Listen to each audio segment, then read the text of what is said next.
She sat in the doorway to my bedroom, in front of the cupboard, unbearable tears falling down her face. She was shaking, trembling, but her body was limp from emotional wearing down, moving only because of her crying. It was painful. For Maya to go through and for me to see. There was ice in my heart, an unrelenting freeze. I sat down close to her, my back against the other wall, so I faced her. Being as close as I was, I almost couldn't look at her. It was too much. I didn't know what to say. Why, she began to say amidst her tears, why did you come to Texas to see me?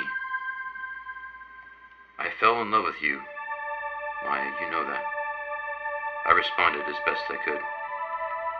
Why did you fall in love with me? If it's only for a short time, she said with so much pain and tears that she spoke as if not wanting to, almost hating the words as they came out of her mouth. I was in love with you for 3 years. Unbearable, horrible, angst-ridden longing and love for you. It was killing me for a full 3 years.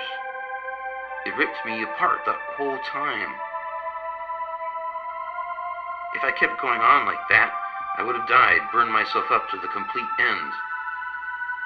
You telling me you never wanted to talk to me ever again, over the phone.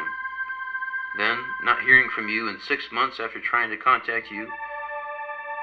In those 6 months, my love for you, my in-love, my angst-ridden, painful, heart-aching love, died.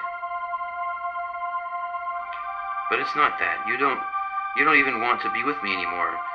You can be with me and not feel so much pain, but you don't want to. I do want to be with you, but not only me.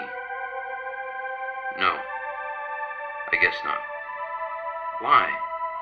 She asked, barely able to ask through her sobbing. I don't feel it anymore. I love you, but I can't be what you want. I don't want anything from you. You do. You want me to love you the way you want to be loved. And I'm telling you, I can't do that anymore. Everything you say is like a knife. Almost as if you're doing it on purpose. Like you want to hurt me. That's the last thing I want to do to you, Maya, I said with a defensive, frustrated anger, snapping at her. I can't pretend to feel something I don't.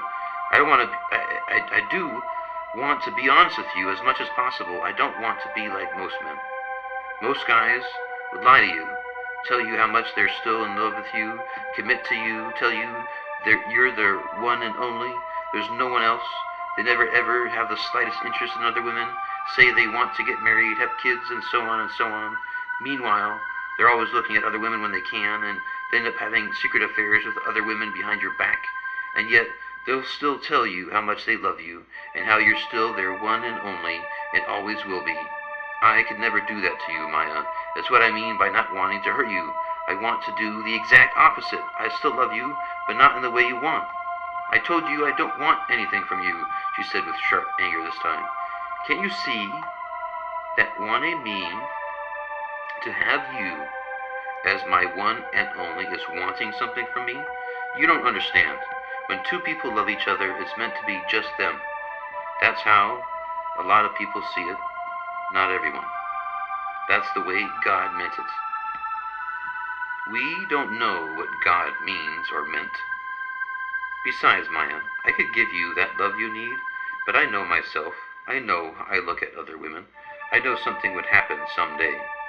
But why would you need someone else? I don't think any one person can completely satisfy another. And there's nothing wrong with that. I don't satisfy you now, but I used to. You do satisfy me. Don't lie. I'm not, I don't know. I don't know what more I can say. You know how I feel. Maya's tears kept flowing. She was inches away from me, but there was nothing to be done. The love she wanted was dead. I had another kind of love, but it wasn't enough for her. She couldn't accept it.